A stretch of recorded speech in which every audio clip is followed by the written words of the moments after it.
Greetings fellow snowflakes, and this is the we're into the top 10 now of my favourite rock albums that are not metal albums, and this number's 10 to 6. So yeah, if you want to know what the rules are for how this thing works and what gets included and what doesn't and blah blah, it's in the first of these videos. So at number 10 it's Killer's Hot Fuss. This was released in 2004. Yeah, it is, this album is quite special in my life. I guess all the top 10 are going to be. This album came into my life at a time when on my way to realising I was trans, I thought I was a gay man for a while. And weirdly, this was my coming out as gay album. Because actually, it makes sense, a lot of the lyrics from that point of view. So that might be shocking to some Killers fans, I suppose. I mean, there is Andy, You're a Star on here. I never was into sporty guys myself, but, you know, I do remember being a teenager and sometimes fancying guys. But anyway, I'm usually into women, but, you know. At this time I thought I was gay. I mean, I wasn't... And a lot of it was to do with gender, and my unhappiness with the gender thing of heterosexual relationships, and so I understand that now, and I even hear that in some of the lyrics I was relating to at that time. I'm like, no, that's not sexuality, that's gender. But anyway, there are great songs in here. Smile Like You Mean It was my big, like, fuck gender role song, and, you know, especially with regards to being married at the time. It seems like that stuff gets a bit more heavy when you're married, especially to an African who's Catholic. But anyway, Smile Like You Mean It was it's a very good song. It was very powerful and important to me at that time, and still is one of the highlights on the album for me. All These Things That I've Done, love that song. Believe Me Natalie seemed to me to be about, you know, this is my last time I'm going to be with a woman before I kind of go gay sort of a song. And yet the pathos and sadness inherent in it is probably the sign that by relating to it in that way I was indicating that I wasn't really gay, at least not in that sense, but that is something else that was going on. But you know, the lovely chilling murdered songs. Jenny Was a Friend of Mine is just a great enjoyable song, but Midnight Show is kind of chilling but very enjoyable, kind of fun song to listen to, perversely enough. But yeah, The Killer's Hot Fuss is a great album. Number 9 is Keane, Hopes and Fears, another powerful and important album with regards to my marriage and that time of my life. This actually, I got into this in 2013, even though of course it came out, same year as Killer's Hot Fuss, in 2004. But I actually got into the album. I knew everybody's changing, everybody knows everybody's changing. I knew that from the time that the album came out, but I didn't know the album as a whole until I got it in 2013.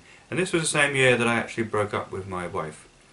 And it became the breakup album, and indeed it is a perfect breakup album, actually. Keane, I suppose, a piano-y rock, don't know what you call them, the style really, but I've heard piano rock being a phrase.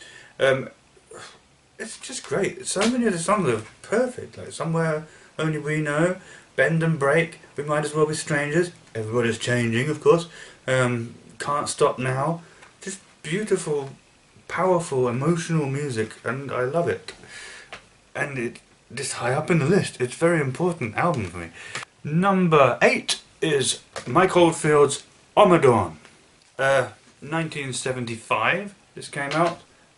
It's progressive rock but with folk elements, not quite world yet, but folk elements in it. Kind of Irish folk elements in there. But again, like Tubular Bells, it's just one long piece of music. There's no individual tracks. It's got that strange on horseback thing at the end though, which is a cute song. I like it, you know. Big brown beastie, big brown face, I'd rather be with you than flying through space. It's kind of a nice little track at the end. But yeah, Omadhawn, especially the first half, but the whole thing really, it's a beautiful piece of music, and it feels very spiritual. I've heard it said that this is a spiritual album. I find it a very spiritual experience listening to it. It's amazing, and it is my favourite Mike Oldfield album.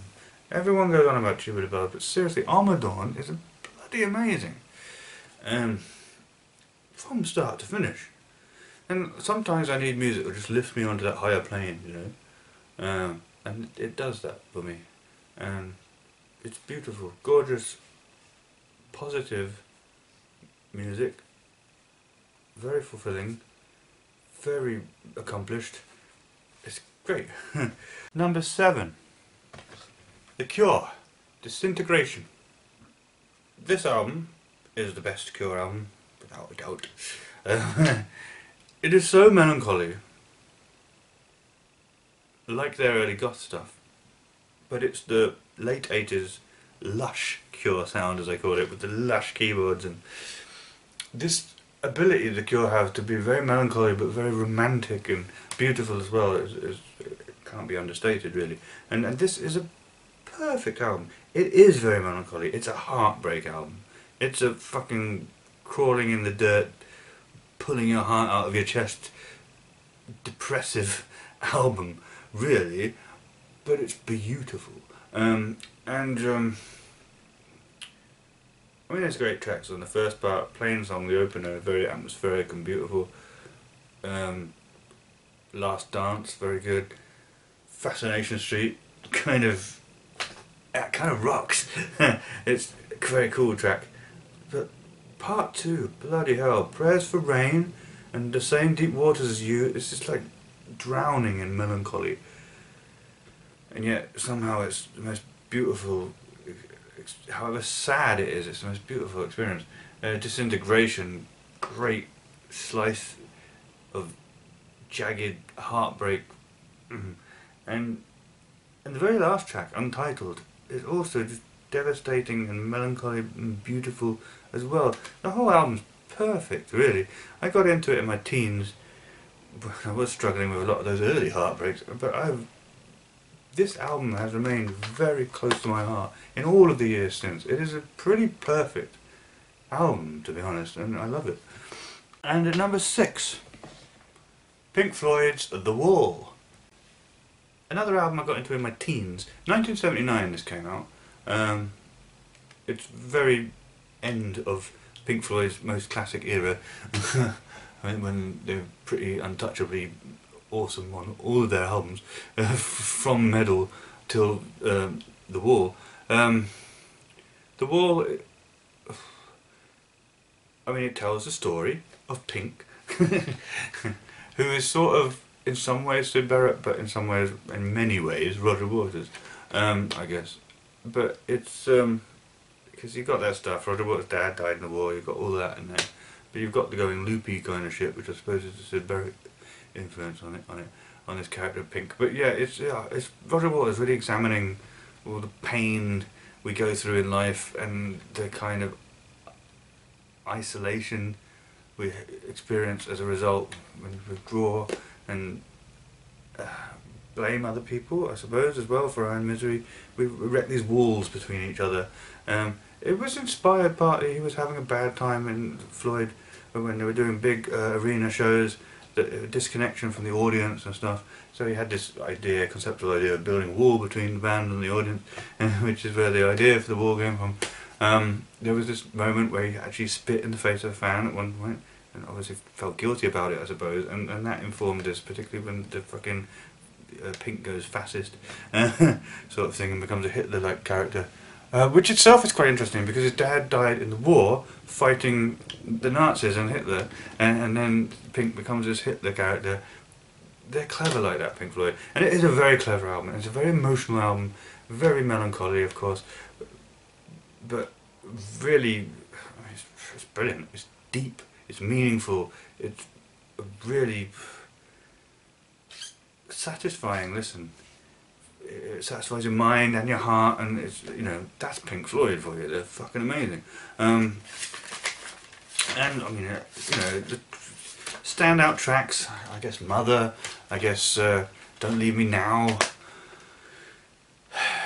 Is There Anybody Out There, which the first bit is just like, is there anybody out there, and we're blinky blinky blink, but then it's got this beautiful acousticy thing at the end. Comfortably Numb, of course, stand out. I love Run Like Hell, stonking tune, capturing the terror of like fascists taking over and persecuting everyone. But it's such a great tune. It just rocks, you know. And then the Trial at the end, which is brilliant, you know. So Pink Floyd do the musical kind of thing, but then the guitar bit at the very end, of course. But oh, it's a great album. I've been into it since my teens, and again, I guess like a lot of albums that are very deep and very meaningful that you get into in your teens, it has grown on me over the years, and I've got more and more and more out of it as I've grown, and it's just a masterpiece. It is.